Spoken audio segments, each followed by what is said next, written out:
Do you ever start playing a game and wonder why you've never heard of it before? Now and then when I'm doom scrolling the Steam sales or searching through my Humble Bundle monthly games that are just gathering dust, trying to find something to sink my teeth into, I will stumble across something that will blow my mind. And recently, I found just that. What's up, you beautiful beasts, and welcome to the video. I'm notorious within all my friend groups for playing pretty much anything I can get my hands on. I pride myself with knowing pretty much every game that's currently in the market. This goes from massive AAA games made by artists and refined by shareholders, to indie games made by one sweaty nerd's blood, sweat, tears, and a fuckload of debt. Usually, I find my games through the noise of social media chatter, the odd Discord ping, or even checking out trailers live on stream. Every now and then, I just go scrolling through Steam's new or early access releases and just install whatever catches my eye. And occasionally, I'll find something that absolutely blows my mind, and I'll be gobsmacked that nobody is talking about it. Recently, I found a game that has stolen 50 hours of my life, and I'm nowhere near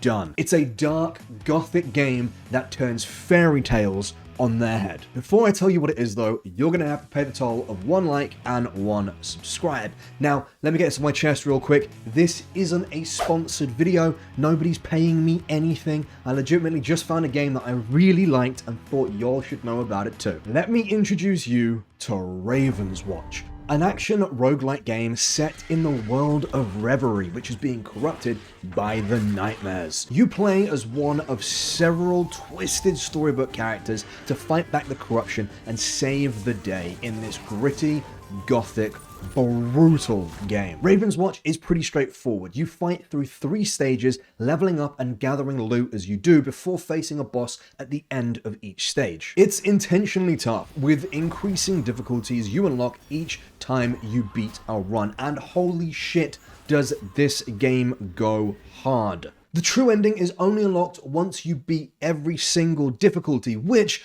I'm still yet to do. If you've ever played a roguelike, it's pretty straightforward, but for those clueless, let me explain.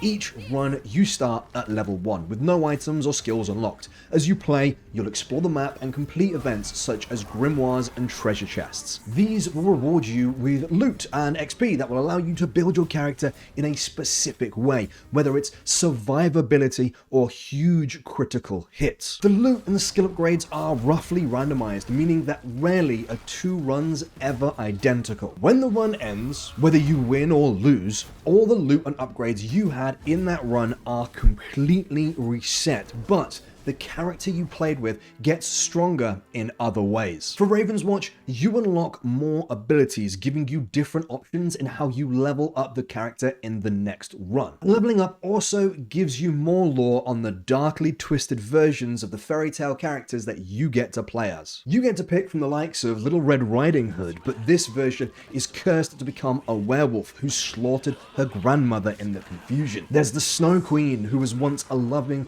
warm ruler, but her touch is now deadly, turning all to ice. Or you could pick Geppetto, whose son was killed by the nightmares, so the inventor went to work creating deadly automatons instead. All of the characters are known from fairy tales and stories, twisted by the nightmares to become deadly warriors and members of Ravenswatch. And while they all have the same set of skills, they're all incredibly unique. Every character has the same set of abilities, such as an attack, a dodge, a powerful move, and a special move, but how they work from character to character is incredibly different. For instance, Beowulf hefts his shield for his defensive move, while the Pied Piper releases a shockwave, knocking everyone back. Melusine, the mermaid, has to stand still to attack, using her song to summon will-o'-the-wisps to drown her enemies. There are a total of 11 characters at the time of recording this, with a 12th, Merlin, on his way. Each of them has 9 levels, and when fully leveled up, you'll have a total of 26 traits to pick from per character per run. And as you level them up, you'll reveal their fully voiced stories explaining what happened to them and how they hope to live happily ever after.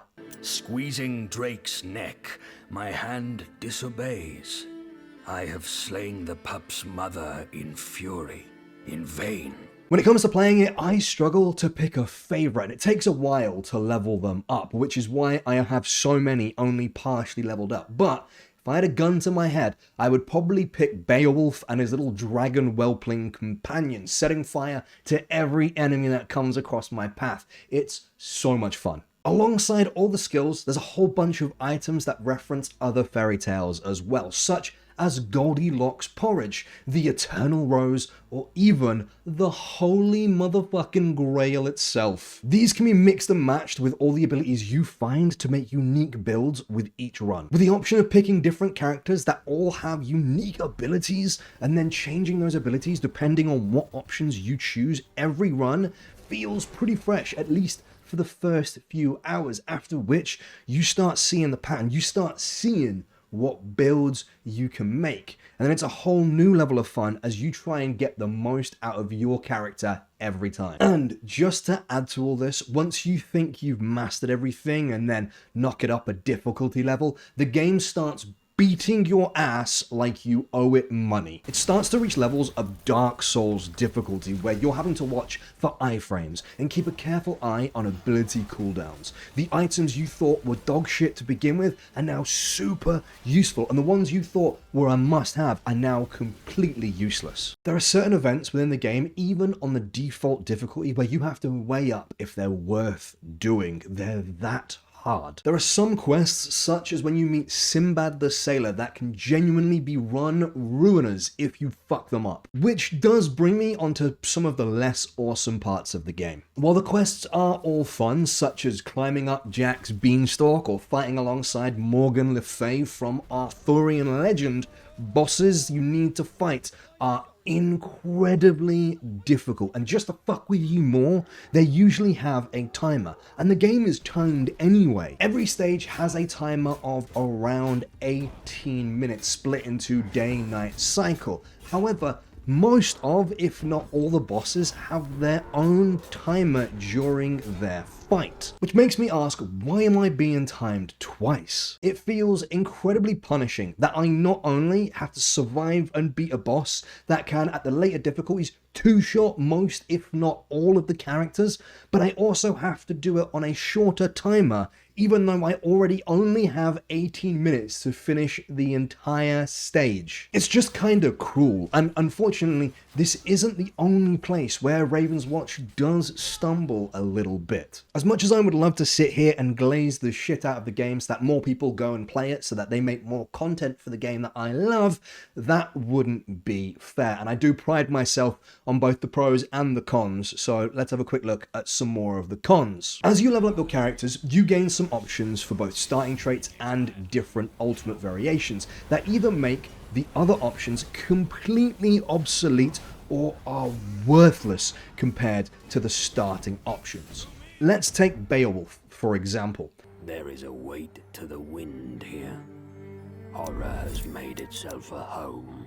His starting trait is Draconic Binds, in which you finish a small task in game and you get a total of 10 points in damage by the end of it, which is a fairly huge buff in scale of the game. Plus, your special ability now has a 25% shorter cooldown, while also dealing 10% extra damage, and this can be upgraded to do even more damage. Now let's compare this to one of the other starting traits called Shield Charge, which makes Beowulf dash forward and deal 100% damage along his path, which can also be upgraded. But that's it. One of those, admittedly, is far stronger than the other, so why would I ever pick Field Charge again? In games like this, there is always going to be a struggle when it comes to balancing absolutely every option, but there are some options in Ravenswatch that are so pointless you may as well be trying to play the game blindfolded and just hoping you manage to beat it. Another fairly large issue, depending on how you look at it, is the game is multiplayer. But wait, I hear you say, how is that an issue? Well, it's one of those games that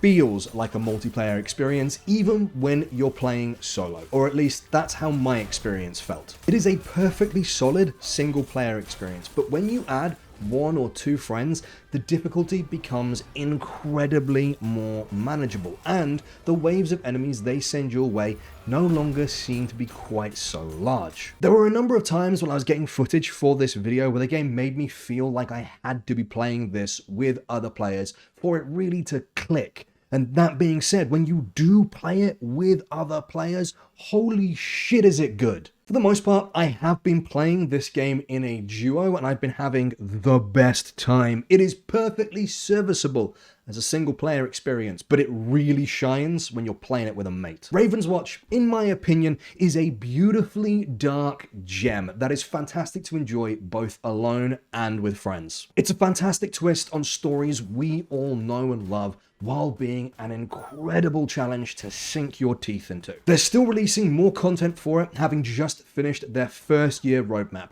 Here is to at least another year and a few more characters. If you play Ravenswatch, let me know in the comments below which your favorite character is. Thank you for making it to the end of the video, you beautiful beasts, and if I'm lucky, I will see you in the next one. Don't forget to like and subscribe. Ta-ra!